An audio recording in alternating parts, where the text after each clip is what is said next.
Hello, my name is Britta Blake with Baker-Hopp and Associates. Today we have Larry Burns, President and CEO of the Children's Foundation. Since 2011, the Children's Foundation has provided more than $60 million in grant funding, supporting pediatric research, education, community benefit programs, and other initiatives to improve the health of children in Michigan. The Children's Foundation is the state's largest funder dedicated solely to advancing the health and wellness of the children in Michigan and beyond. With a vision to improve children's health and wellness, children have more days to play, nights to dream, and time to just be kids. Larry, thank you so much for taking the time to speak about the Children's Foundation's call to action. Britta, thank you. It's an honor to be talking with you about the Children's Foundation, and look forward to our discussion. I'm so excited to have you. I'd love to hear more about the Children's Foundation in your own words. Wonderful. So the Children's Foundation, as you mentioned, is really growing in it as it relates to the partnerships we're developing across the state. So think of us as a community-based foundation for children and families. And we now are more about keeping kids and young adults on a healthy path to have fulfilling lives. And so a term that's being used more and more often now are social determinants of health, the things that impact our lives from an everyday perspective, where we live, where we work, things of that nature. And so we have 100 partners throughout the state, and we support programs in areas like mental health, areas in nutrition and wellness, areas in safety, abuse and neglect.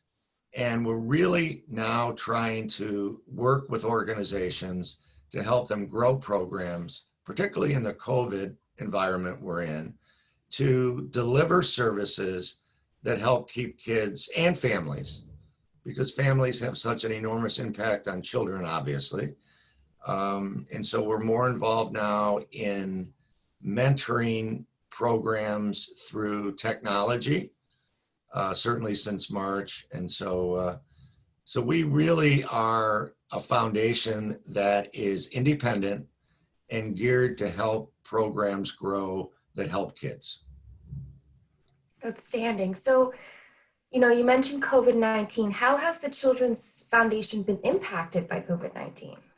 Well, a couple things. One, in mid-March, we created, with the support of our board of trustees, a COVID-19 emergency fund, funded that with $250,000 to begin with. We've raised an additional $300,000. And we have been giving out emergency grants at about $10,000 per grant to allow organizations throughout the community like Brilliant Detroit, PAL, Starfish, other organizations, deliver services that have been impacted by the COVID-19 environment. Most of the services I'm talking about are in food, in technology-driven programs.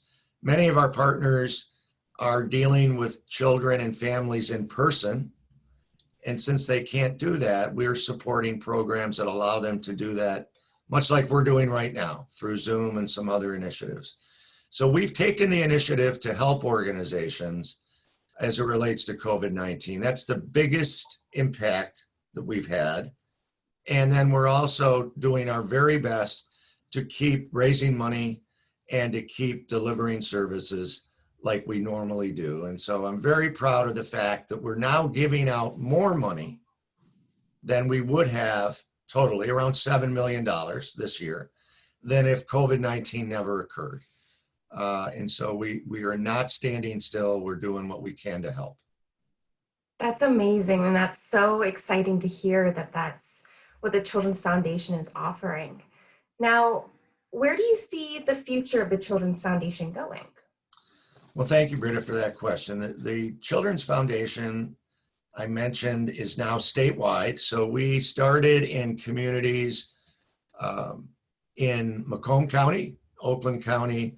Then we expanded to Grand Rapids, to Kalamazoo, most recently in Mount Pleasant, Saginaw, Flint, Traverse City. So that'll continue.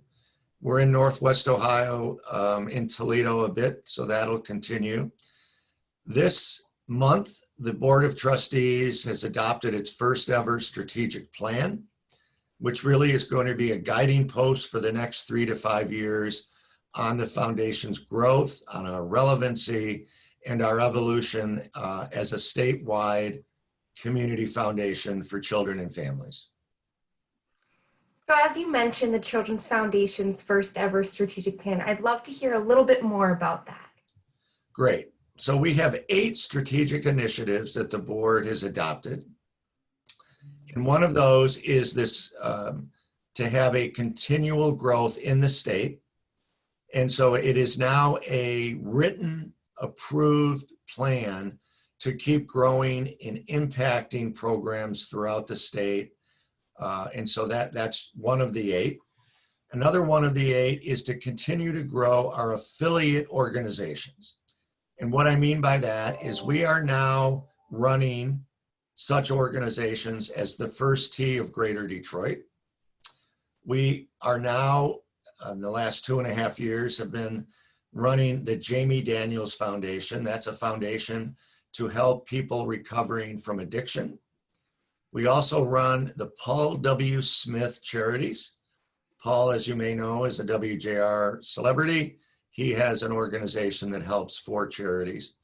So it allows us to reach out to organizations and bring them into our family, take advantage of some of the resources we have in raising money and ability to grant money, the ability to communicate about their mission.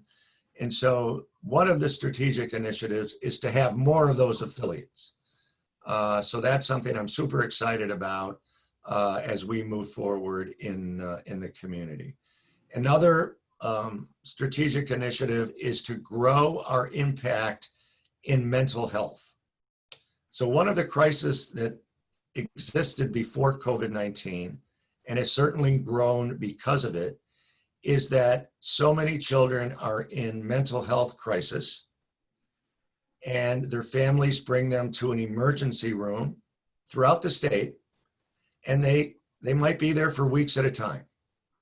So what our foundation is trying to do is to create a facility where kids can be long-term that are in mental health crisis, get them the right care, provide them the right wraparound services, so when they leave, they have the best chance of staying healthy. That's probably the most audacious goal we have, is to create this facility, but it is now one of our strategic initiatives, so I'll be working very hard on that. So the fact that the board has adopted this strategic plan really solidifies where we have been going and now gives us a formalized path to where we are going over the next several years. So Larry, how can individuals like myself and companies like Baker-Hopp get involved? Well, first of all, thank you for asking the question. Thanks for this opportunity. And one great way to get involved is what you're doing, so helping us spread the word. Since we have so many different opportunities to volunteer, be it First Tee, be it through mental health, be it through other elements of what we're doing, could be Children's Hospital, it could be Mott Children's Hospital. The best way is to contact me or someone within the foundation and say, I have an interest in this area. What's the best way for me to get involved? It could be through raising money, it could be through advocacy, and it could be through communications like we're doing today. So there's a lot of opportunities, and it really is going to be based on what the individual wants to do. Well, I look forward to contributing to the success of the Children's Foundation. Thank you, Larry, for speaking about the Children's Foundation's call to action. Thanks, Britta. Appreciate it. And if anybody has any questions, please let me know. My email, just so you know, is lburns@yourchildrensfoundation.org. and I promise to respond quickly. For more information on how you can get involved, please see the link above. We will also provide Larry's email address in that link. Until next time, stay safe and thank you for watching.